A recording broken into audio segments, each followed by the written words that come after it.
who stopped by, a guy I'm going to be spending an insane amount of time with, starting tomorrow. I'm going to see him at a meeting. I'm going to see him Thursday, Friday, Saturday, and Sunday.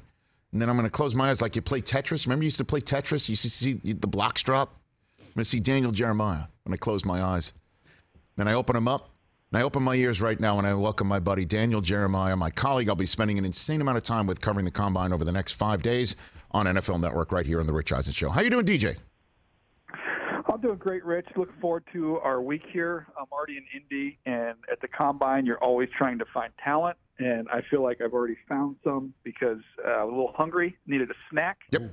And I grabbed some bunny grams, which I thought they were only Teddy grams, but now apparently there's a bunny gram. Daniel. So those are DJ, come on. You got to pace yourself, man. If you go on bunny grams on the Tuesday of our weeks when we're just sitting in these booths and we're 6 hours long, what are you going to be like on Saturday? I got to have you focused and nourished properly. Come on now. Hydrated. Rich, this is listed as a baked graham organic snack. Yeah, whatever. I think I'm on my best behavior. You know what? And Daniel, this week is all about not believing the packaging. Come on now. He's not a Krispy Kreme for crying out loud. I understand that, but you don't. Like, general managers all talk. What what do you believe? You know what I mean? The same thing with the rappers. Careful. Come on. Can't believe I got to tell you this. This is the problem, though. This is an analogy we could carry over because, you look on the back of the packaging and it kind of shows you what's inside, and sometimes that's a little misleading. I just hope these aren't the Mike Mamulas of graham crackers, sir. Wow. You like that? The Mike Mamula of crackers? First of all, Steve Emtman? And then I always wonder, the packaging says certified organic. Like, whatever. What company is in charge of deciding whether or not this is certified or not? Me. I'm in charge. I don't know, man. The only thing I know, being around the Combine this week or surrounding the Combine this week, that is certified organic is Aaron Rodgers. That's about it. That's the only thing I could say. I haven't seen Derek Carr yet. Okay. He's apparently there. He's supposed to be here. All right. Yeah. Let's just jump right into this, Daniel. What are the Bears going to do? What should they do? I know that's two questions. I just loaded a lot on your plate. Give me it. What do you got? What do you think? I believe they will trade out. Okay. And continue to try and build around Justin Fields. I believe that's the right move. And if you're asking me what would I do, I would try and maximize trade as much as possible. As much as I love, and I do love Jalen Carter and I love Will Anderson, I'm not going to be holding to the logic of, well, you can't trade back too far or you miss out on those two guys. This team needs help everywhere, and we can't all spend the fall saying the exact same thing, that Justin Fields has no help, and then not get him that help in the offseason. So if you go down to 9 and you get a haul of all hauls from the Carolina Panthers, and your consolation prize for missing out on those two defensive players is you get your best offensive lineman in the draft, then that's a good draft. Now then, are the quarterbacks at the top of this draft in your evaluation going into the Combine, Bryce Young, C.J. Stroud, Levis, anybody, worthy of a haul for a team to come up from 9 and give the Godfather offer to the Bears? Daniel. Well, I like Bryce Young a lot. Now, the size is the concern, and we'll get and talk about that all week long down here. But I don't think he fits all 32. Like, for example, I don't think he fits Chicago.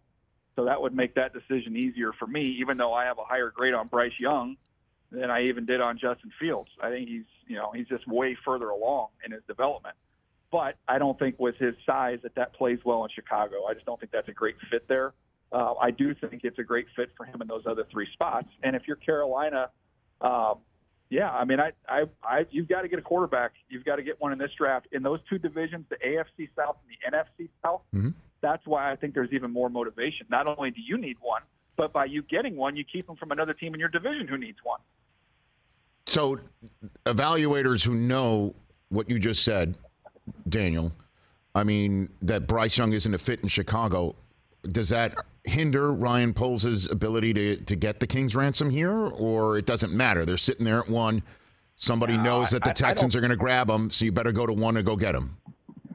Yeah, and I think the team that, if I was you're going to say who's the most likely team to move up? Yes. I think the most motivated team should be the Colts. The Colts are at 4. The Colts have been riding this veteran carousel of quarterbacks. It's time to make a commitment to one. Find the one you love, be aggressive. You think there's enough talent on that team, they probably shouldn't be picking up this high again. So this is your one shot. This is your opportunity to draft the kid of the future, make the move, go up to one and get him, and it's a 2-for-1 special. You get the quarterback, and you keep him from a team in your division.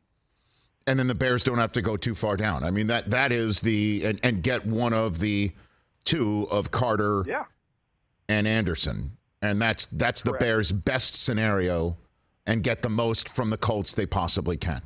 That's it. Exactly. That's a home run. Is there any chance they fall in love with younger Stroud and take him Chicago? What do you think? I don't think so. Look, you never say never. We've seen it all. Right. We've all been shocked there before, including by that organization at the quarterback position. So obviously it's a new group there. I don't know. I just can't see it. I would be shocked. Any chance that the Texans pass on whoever is the second quarterback on the board and they go defense and figure out the quarterback later on? Any chance there, Daniel? Yeah, I would not think so. Eventually, you got to take one. No. You're up there right now. I just think, and we can all look ahead, and we know who he is. We know about Caleb Williams. We know about how talented he is and how special he is in the next year. And Drake Mays is really, really good. There's just, Rich, as a Jets fan, I feel like I'm preaching to the choir. Oh my gosh. There is no guarantee that you're going to be in that spot. There's just no guarantee. So I think you got a chance to get one now. You get one now. How good is Stroud? I like Stroud. I like Stroud a lot. To me, he's my clear second quarterback. I think that Bryce Young has more playmaking ability than he does. I think Bryce got a little more feel in the pocket than he does. But he is a pure thrower. He can make every type of throw. That you want to see him be more athletic and show you some of that playmaking side, and he gave you that in the Georgia game, so you know it's in there. And there's the old scouting adage, Rich: if you can do it once, you can do it. So you know it's there. You know that ability exists. I think he's got a chance to be a really solid starting quarterback. What about the idea, a grease board here, a grease board there, a meeting here, a meeting there, a pro day here, another visit there, and Stroud somehow passes Bryce Young for the first overall pick, or Levis, anybody else in the quarterback spot, suddenly pops their way into the conversation over the next 2 months? I could see Stroud. I could see Stroud catching him, and maybe that taking place. It would be the other two with Levis and Richardson would be the two, complete wild cards. Can't rule it out because the skill sets are really, really impressive. They're talented guys. Mm-hmm. I just think, man, they come with so much more risk than Bryce and with CJ. So I would not be surprised if Stroud is on the top when it's all said and done, but I would be surprised if anybody other than those two. So then where's the fit for Levis and Richardson? I know, you put out your mock draft, but your mock also never includes trades. So no. I know you have both of them going in the top 10, but what do you got for me on the Levis and Richardson fits? Yeah, DJ. Well, I mean, again, there's I don't do trade. I'll do a trade at the last one, yes, as we kind of get through the whole process. But there's so many dominoes to fall, and the Rodgers and the Carr, and see what happens with Tannehill, and there's a lot of these pieces in the veteran pool that have to sort itself out. Once that happens, I think you'll get a better feel for it. But the Raiders, no mystery, they need to be in the quarterback market. You've got the Panthers there, and then you've got the teams that could potentially try and launch themselves up there. I know one thing: the Saints, they have shown time and time again they are not afraid to move up there if they see a guy that they really like at a position, and quarterback would be the position this time. And I know the Eagles love to dance with the Saints, so maybe that's something to keep an eye on. Daniel Jeremiah here on the Rich Eisen Show. So you do in your mock draft, because again, you do not have any trades. You have Jalen Carter going to the Bears. And so is that a system fit for you, or is Jalen Carter number one atop your draft board? Daniel. He's number one atop my draft board. I don't think it's one of those deals where there's a wrong answer between him and Will Anderson. Right. I just think in the way the game's played right now, as fast as the ball comes out, Rich, that an interior disruptor, he can ruin your whole game plan. And again, I'll bring it back to your Jets, because the player he reminds me a lot of is Quinnen Williams. and you've seen Quinnen Williams as he's continued to develop. He can wreak havoc in there, and I think this is that type of player. I think he's even more athletic than Quinnen in terms of some of the change of direction stuff that he has. So I think those guys are harder to find. It's just they don't exist. So find an interior player like that, that's the value for me. All right, pound the table for Anderson then. What do you got for me there? Yeah, I mean, he's got so much torque and so much power coming off the edge. He's done it at a high level for a couple years now at his career at Alabama. He's not a Von Miller type loose, bendy, top of the rush edge guy, but he can go right through your pads. He's strong, he's powerful, and he's got a really good feel. And he's done it at a high level against the best competition. So he's an easy one to like. Well, I mean, he's been top people's ideas and draft boards for a while. So then why would you put Tyree Wilson, number 3 to Arizona, for Jonathan Gannon's first draft choice in Arizona? Why do you got him there? I personally, on my list, how I stack them in grade-wise, I have Anderson, but there are teams that really like Tyree Wilson, and I did the same thing last year, if you remember, before the combine with Trayvon Walker. I put him way up there, not all the way up to the number 1 pick, but I kind of wanted to just let's do the public service here and say you better know this guy and be comfortable with him, because he is tall, he is long, he's really explosive, he's more scheme versatile than Will Anderson because of his size, and teams really like this guy. So it was kind of like an alarm clock, a wake-up call to everybody. Just know who this dude is. I prefer PSA. I like that. So last year's PSA just wound up being the first overall pick, Daniel. So how deep is the edge rusher? The more you know. Yeah, yes.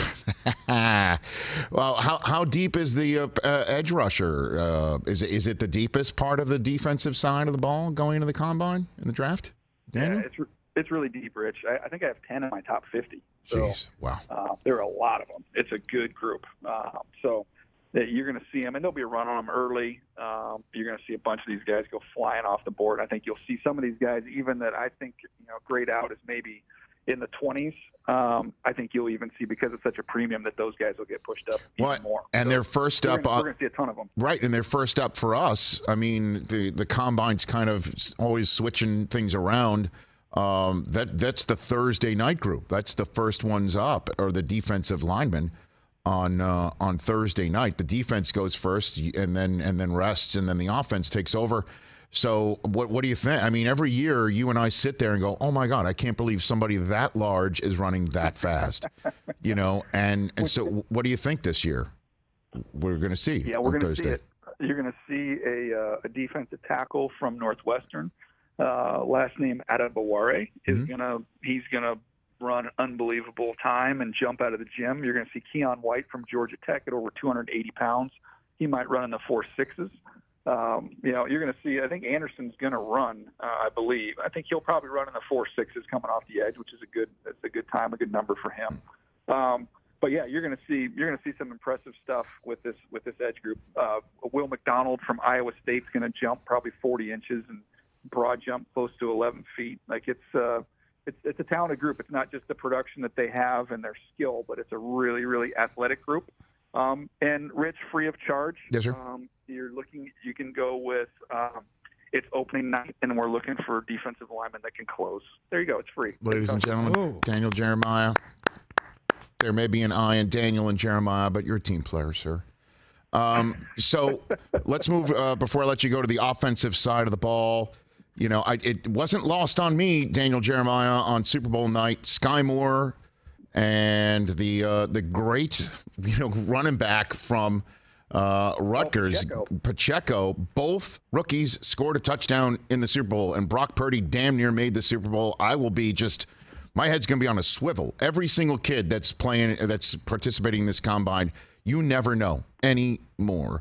So give me some kids under the radar that we're going to be maybe pegging as kids in the right system are going to be first-year standouts or factors. Yeah. You got anybody for me? There's a bunch of them. Yeah, it's a great way to put it. There's, the running back group. You talked about Pacheco. There's a ton of guys in this draft. It's a really good running back group. And, a guy like a Tank Bigsby from Auburn, who might be a 4th-round pick. Great name. A 5th-round pick. It's an unbelievable running back name. So you start there, and the game matches the name. He's got power. He's got some speed. He's a tough runner. Pacheco he ran the 4.3s. So that should have been an alert to the rest of us to move him up higher on the board when he had the speed power combination. And Brett Veach got himself a gem there late in the draft. But there's a ton of guys like that. Tyjae Spears, we'll see what he runs from Tulane. But if you watch the Cotton Bowl, you saw what he did to USC.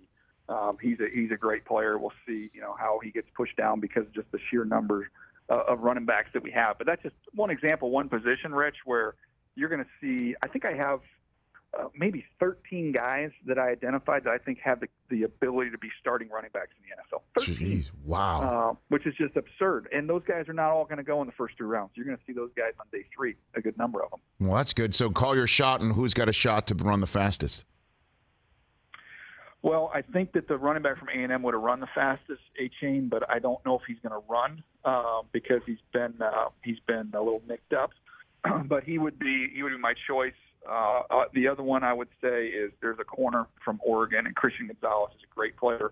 I think he's going to be right on the 4.30 line, so maybe he gets under. All right, brother.